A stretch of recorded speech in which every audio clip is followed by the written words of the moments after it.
This is section 3.8 of our textbook. It's persuasion and argumentation and the purpose of persuasive writing. The purpose of persuasion in writing is to convince, motivate, or move readers toward a certain point of view or opinion. The act of trying to persuade automatically implies that more than one opinion on the subject can be argued. And this is what we have done with our APA paper topics. You're going to choose a controversial topic and you are going to either argue for or against. To persuade an audience, a writer relies on various kinds of appeals. In ancient Greece, Aristotle and other philosophers established the three classic persuasive appeals to convince people to accept ideas or take action. These three classic persuasive appeals are logos, pathos, and ethos. The first is logos. This is an argumentation that appeals to critical thinking, reasoned arguments, and the use of evidence. Logos basically is logic. You're going to use logical arguments which support your point of view or the proposed action that you want your reader to take. The basis of logos, we have test results, statistics, surveys. If you see bar graphs, these sorts of things are logos. Each of these three classic persuasive appeals have advantages and disadvantages. The advantage of logos is that it provides evidence needed for major decisions. For example, if you're in a jury and somebody produces a knife with a fingerprint on it and it happens to be the defendant, well, then it's easy for you to say, yes, that individual did have the knife in their possession. Another good thing about logos is that the facts can be verified by a reader.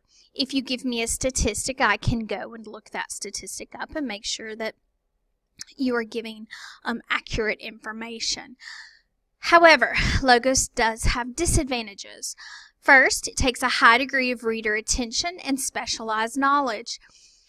For example, if you are a cardiologist and you're writing a paper on a certain function of the heart, and I have absolutely no sort of previous knowledge about cardiology, the functioning of the heart, or anything like that, I am going to have to peruse through a lot of information, a lot of medical terms, things that I may not necessarily understand. Another disadvantage is that reader must follow a complex train of thought. So technically, bar graphs, charts, any type of statistical information can be difficult to muddle through if your level of knowledge is lower than that of the topic. Pathos. Pathos uses emotion, images, sensations, shock techniques. All of these things can lead people to believing the way that you do. We see this in a lot of commercials,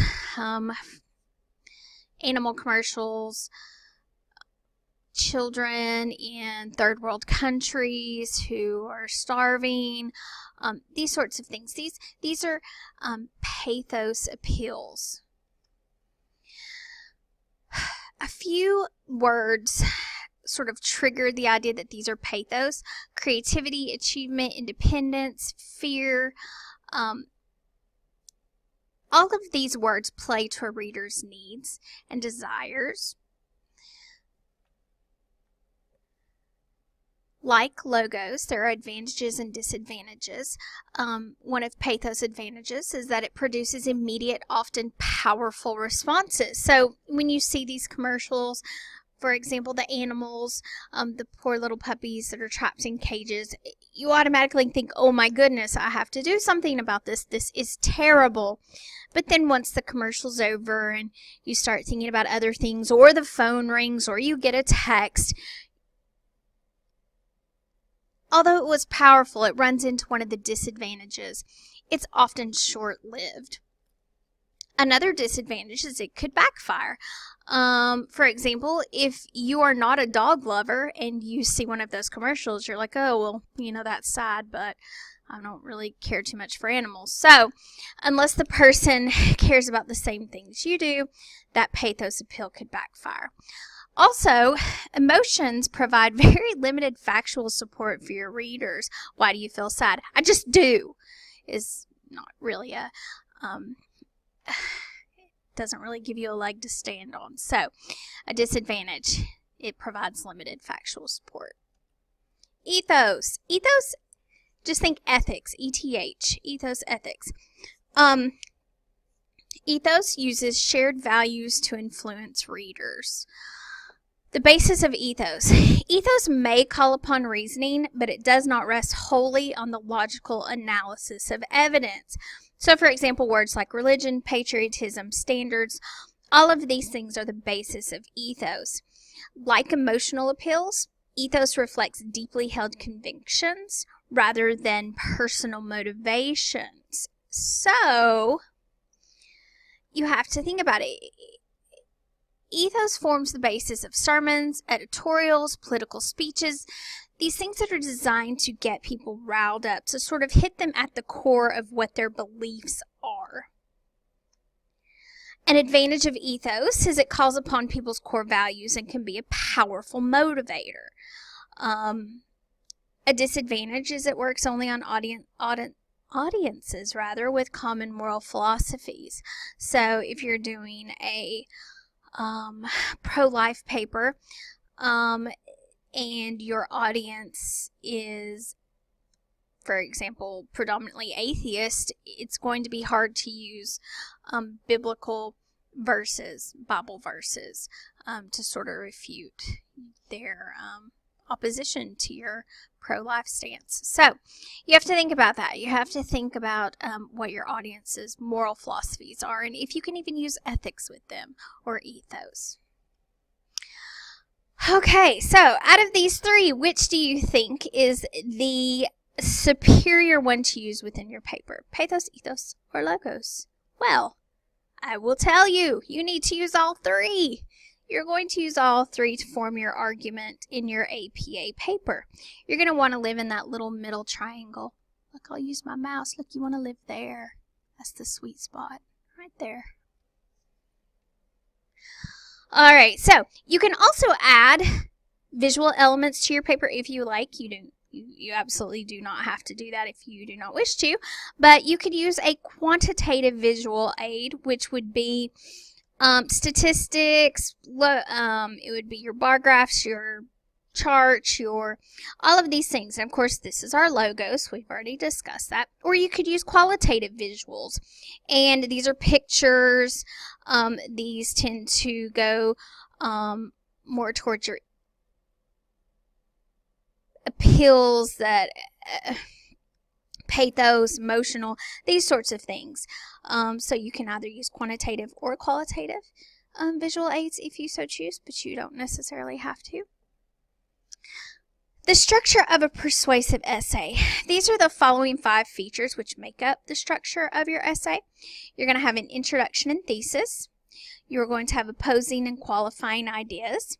You're going to need to provide strong evidence in support of your claim. You need to be very careful with your style and your tone of your language. And at the end, you need to make sure that you leave your reader with a very compelling conclusion. Make sure that you watch bias in writing. Although you are arguing one side, you need to be fair. Because if you tend to write a very biased paper, those individuals that you are trying to convince are automatically going to be completely put off by your topic, and you don't want that. You sort of want to trick them into reading it.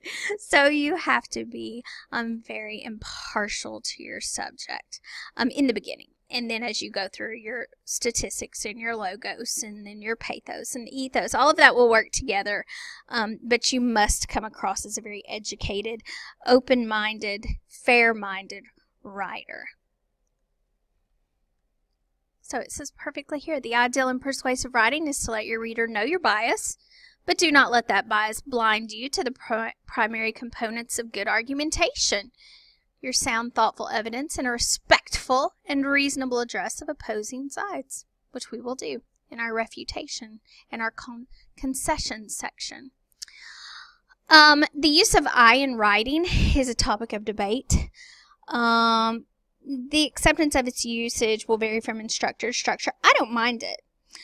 You can use I. I'm not going to count off for it. Do not use you. I will count off for that. Just never speak to your reader. But here's an example. I think smoking is bad.